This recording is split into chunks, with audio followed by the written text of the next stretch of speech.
रामेश्वर गटकळ यांच्या गटकळ करिअर अकादमीचे 916 विद्यार्थी सरकारी नोकरीत रुजू. स्पर्धा परीक्षा मार्गदर्शन केंद्र, मुलामुलीसाठी स्वतंत्र हॉस्टेलची सुविधा. गटकळ करिअर अकादमी, सातोना रोड, सेलू.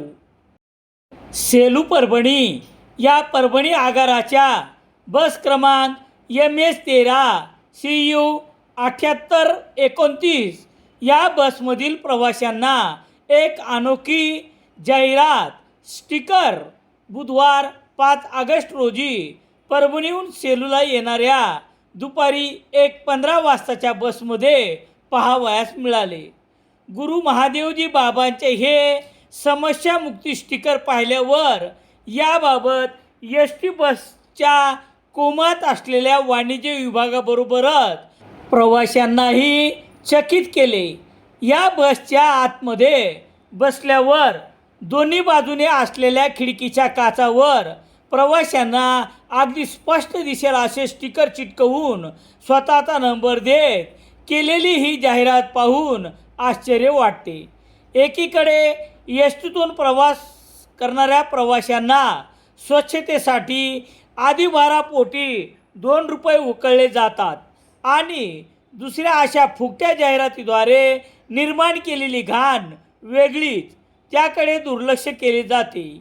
या बाबांच्या सर्वत्र लावलेल्या स्टिकरबरोबरच एक मुतखड्याच्या आजाराचे स्टिकर प्रवाशांचे लक्ष वेधून घेत होते.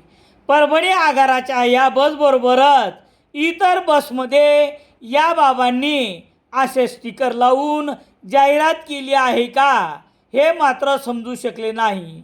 गुरु महादेवजी बाबा यांनी बसमध्ये लावलेल्या स्टिकरद्वारे प्रवाशांना 72 घंट्याचे खुले चॅलेंज देतात.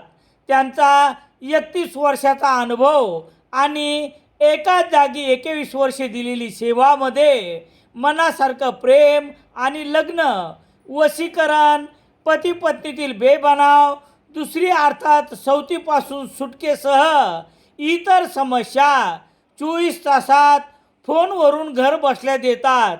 प्रेमात आंधळे असलेली माणसं तसेच दुःखाची माया वेडी असते म्हणून लोक फसतात. या गुरु महादेव बाबांनी STच्या वाणिज्य विभागाचा आर्थिक लाभ केला असेल तर अशा जाहिरातीवर प्रतिबंध करावा आणि आर्थिक लाभाशिवाय संपूर्ण बसमध्ये स्टिकर लावून बसच विद्रूप केली असेल तर त्याच्यावर रीतसर कार्यवाही करण्यात यावी अशी प्रवासी मागणी करत आहेत. सेलू शहरात सर्व प्रकारचे दैनिके घरपोच मिळण्यासाठी संपर्क Balaji newspaper agency, bus stand, Selu.